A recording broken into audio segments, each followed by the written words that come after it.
Welcome to a new video. Today it's a bit crowded here, but we will take it step by step so you will not miss anything, okay? How do we start? Well, as always, I start with the background. I set the light for the background. But first of all, we can take a shot without any flashes. Black frame, the ambient light in the room will not go into the shot. We are using, I think it's like 4 light sources, but we're using 3 flashes today. Background, how to light the background. I have a beige paper back there.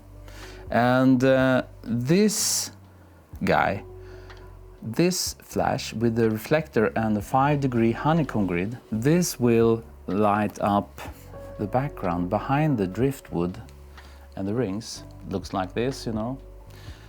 You can use 10 degree, doesn't matter. 5 degrees is great, but I think it's probably only Pro Photo and Broncolor that has 5-degree grids. But you can use 10 degree, but then you might need to move it closer. I like to have a very tight grid. And let's turn this guy on. This flash shooting onto the background like a spot. And this can be placed anywhere, you know. First I had it actually up here, but then as I started to build up this scene, I realized I had to use a diffusion panel here with a flash shooting through, so I had to move that flash, and then I moved it down here, but then I realized probably it's better if I have it on this side, somewhere that you can reach. You can also have it from below, that's a good thing, below, shooting up, making a spot behind the set. And there we have the first shot, just around the driftwood. And we will come back to this one, because I'm not sure that this is the correct amount of power. When we're starting to add other flashes, light sources, then we might need to adjust this. But this is a great start. I do the composition first. If it was for a client, we had to move the camera back, because they always want to have a lot of space. As a photographer, you want to do the composition in the camera, but when you're working, doing like a commercial shot for something, the art director will not be happy if it's very tightly cropped.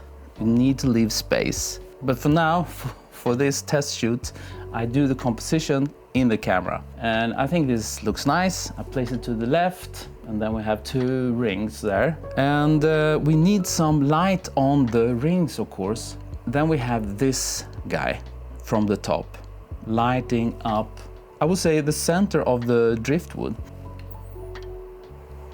Now we turn this guy on, the top flash, and it also has a grid, a 10-degree grid. If I had another 5er, I would probably put that on, because it's always good to have tight grids, because you can always back them up, you know. And then we have this diffusion, the leaf filter diffusion, as close as possible without having it in the frame. We have a bit of light here.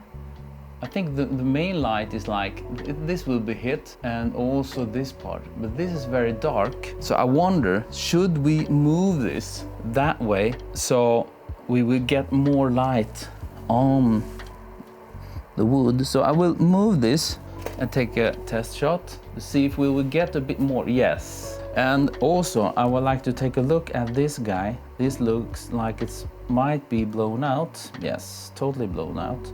And these stones are also blown out. Do we have too much power on this guy? So let's turn it down a bit. Let's try, see, it would probably be too dark. Yeah, it's kind of dark, moody. But I like it. I like the moody style. That's me, you know. Before I change it now, I might want to have it a bit brighter. But before we do that, I want to talk about the background again. Should we have this dark background or not? From this bright spot to this very dark, almost black? Or should we lift up the black point, you know. We can try. We have a third flash here. This one can give us some overall light, especially for the background. So we're lifting up the darkest area up to the right there. So let's turn this on. I'll take a test shot. Boom. And this is a very different shot, I would say. But we still have this highlight behind the driftwood.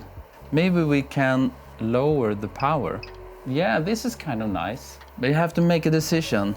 If we turn it off and take a shot, do you like this one best or do you like the other one? Now I would like to talk about the light on the rings. It looks like this one moved a bit. I want it to be a bit more straight up like that. Is it nice or not? Maybe we can try something like this.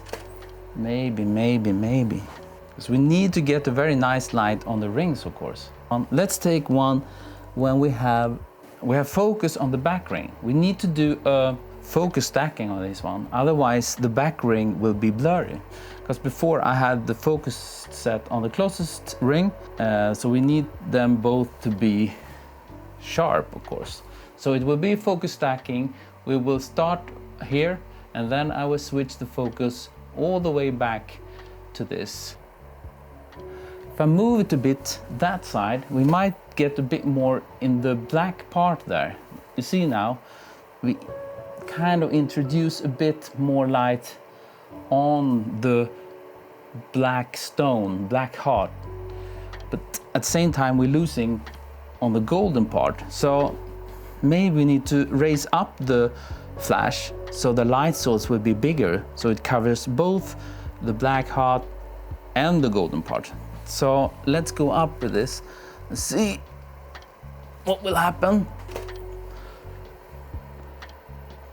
Yes. Now we get both the golden part, looks nice, gradient, and a bit on the golden, the black heart. So let's leave it like that. What about the ring, the other ring? Let's set focus for now on that one. I have a diffusion panel here that will be hit by this light a bit, and that will reflect. I wish it was maybe a bit closer. Yes, like that, you see?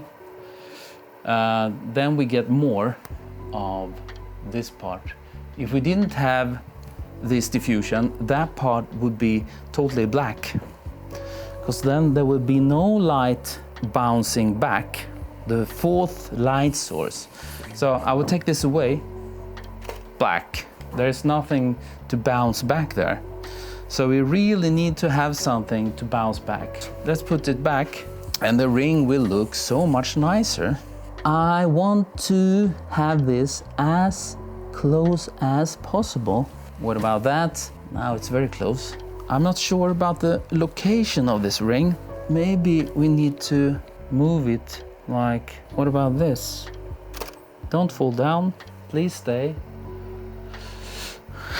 I want it to be straight. Can we have the ring more straight?